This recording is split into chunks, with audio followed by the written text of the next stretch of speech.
Naitwa Kasim Shabani, naishi mtaa wa Chekereni. Chanzo cha ajali hatukujua ajali imetokea saa ngapi, bali kwenye saa moja nilikuwa nikipita niliona gari ikiwa huku Korongoni. Saa moja asubuhi ya leo.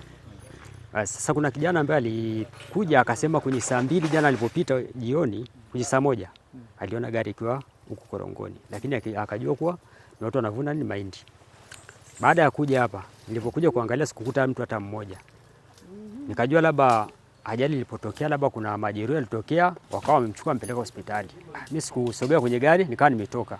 Kufika hapo njiani kuna kijana wa Toyo akawa amekuja, naye akawa anaangalia, kanaambia hebu tuangalie kama zakuta kuna mtu wa kumsaidia. Nikaambia hamna mtu hata mmoja. Ina maana labda kama ni majeruhi walishapelekwa wapi hospitali. Akaniambia tu tukaangalia.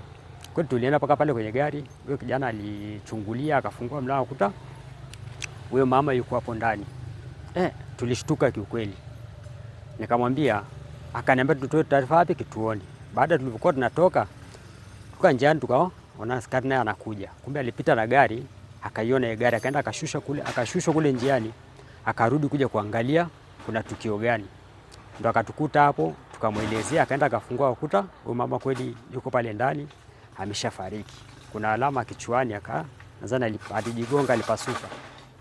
Ndio akatoa taarifa, ndio maaskari wakaja wakaweza kumchukua wakampeleka mochwari.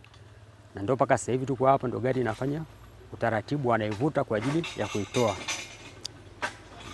Muonekano wake ulikopoje? Huyo mama ni mnene mwembamba? Ni mnene wa wastani, sio mnene sana, sio mwembamba sana, ni wa wastani.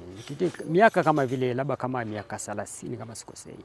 Kwa jina naitwa Idi Juma, ni mkazi wa Chekereni. Kwa ushauri wangu kaka, haswa madereva wenzangu, tunapoitumia hii barabara ya kutokea Moshono kwenda Mandela Road, hii barabara mara mingi sana ajali zinatokea maeneo kama haya hapa. Ninachoomba mimi madereva wawe makini, haswa wageni ambao wanapita kwenye hii barabara, kwa sababu kiukweli mimi nakaa pale Chekereni, watu hawana ustaarabu kabisa na barabara hii ya kushuka kwenda Mandela. Hawajui kwamba hapo kuna kivuko cha reli Chekereni, ambapo watu wanapaswa kutambua hilo, wapite kwa mwendo wa kawaida ambayo tumepangiwa na sheria, kwamba inasema kwamba ukifika pale kuna kibao kimewekwa alama 50, ambapo unatakiwa ufanyaje upunguze mwendo, lakini watu wanafungulia mpaka 100. 80 watu wanatembea. Hawajui kwamba hapa kuna mkusanyiko wa watu, lakini unakuta watu wako na spidi ambazo zikifika huku mbele mara mingi zinakuja kuwashinda. Ndio hivi tunapoona ajali zinatokea.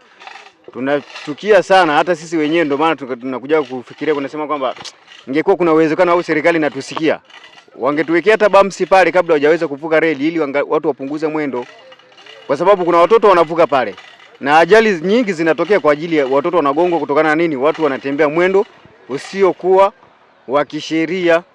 Kwa majina naitwa Machumbe Juma, ni mkazi wa Kijenge Arusha.